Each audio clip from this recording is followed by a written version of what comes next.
Now let's do it. All right, the NBA season is done. The New York Knicks parade is over. And we are, what, a couple days away from the NBA draft.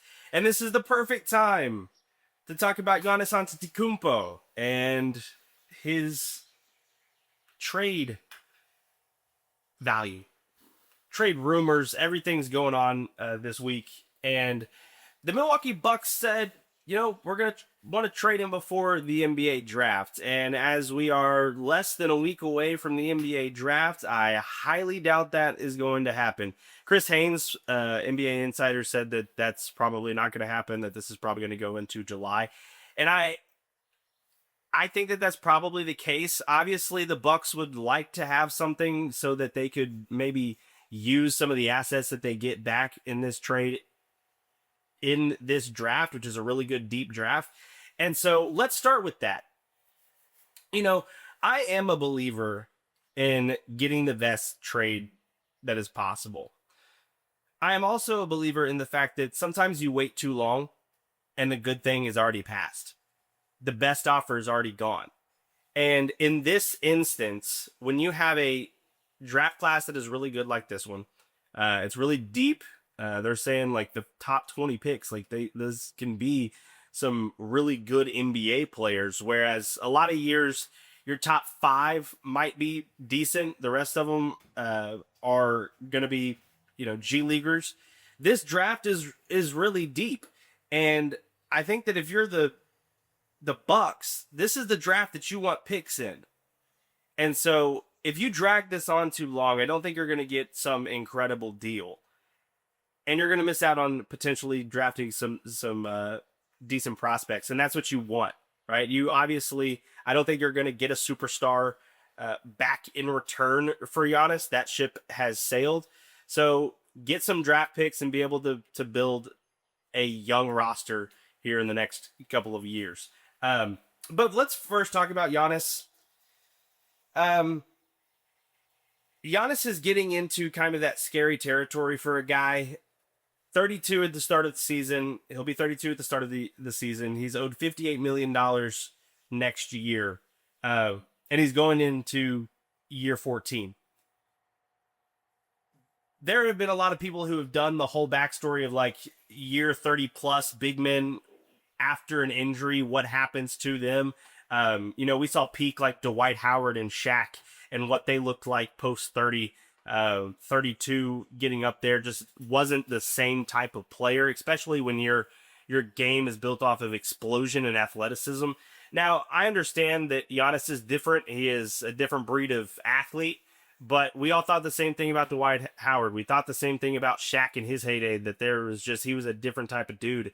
And it does, I think, kind of scare teams. Like you're training for a 32-year-old guy who's coming off of an injury, only played in 36 games this last season, and still produced this year, averaged 27 and a half points a game, 9.8 rebounds a game, like still a decent player in 36 games, but just didn't play a lot.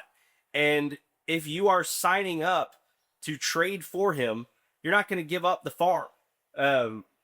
Because of that history, because of the fact that post 30-year-old big men just typically historically haven't done really well in the NBA. You're really looking at like a 2-year window. And what teams are out there that are in a win now 2-year window that can afford Giannis? Here are the 3 that you're hearing the most. Here are the 3 that at least I am hearing the most. We'll start off with the Miami Heat. I don't think this makes any sense for Miami.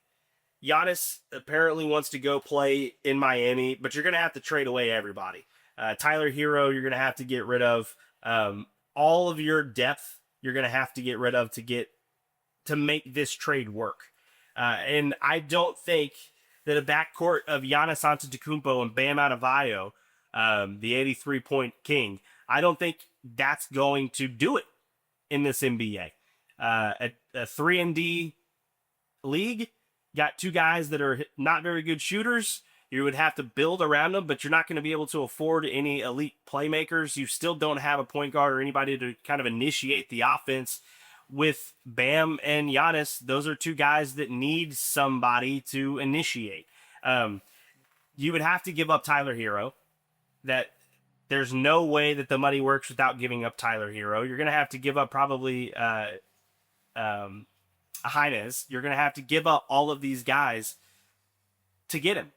And it doesn't make sense to me. No facilitator on that team just doesn't make any sense. All right, the Celtics. I'm a Celtics fan. You can see by my shirt.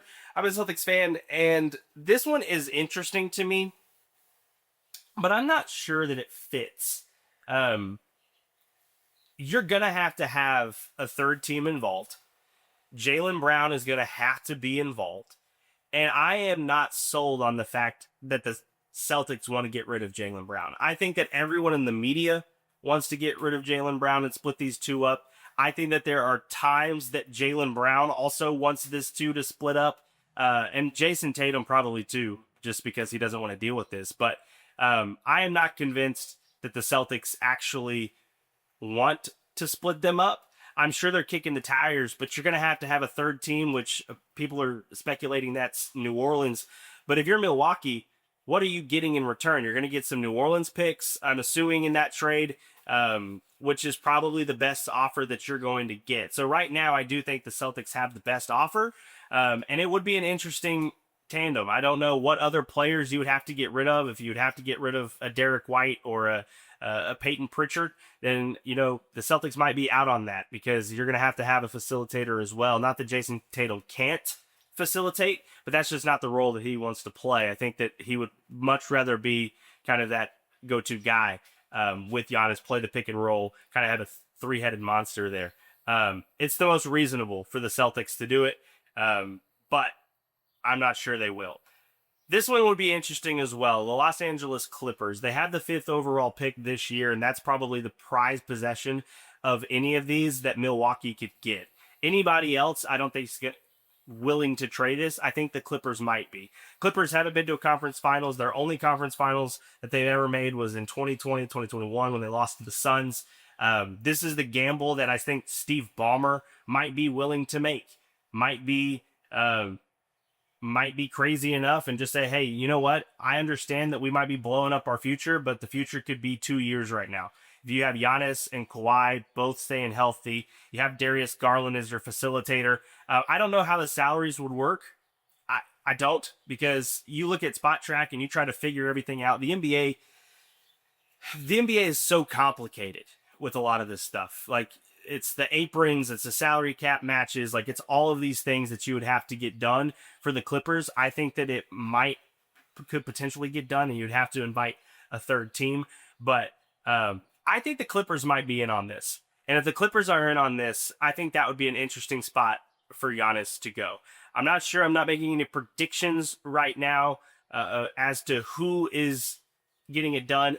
I do know this. Milwaukee, you might have to take the best deal, and the best deal might be a couple of picks from this year's draft.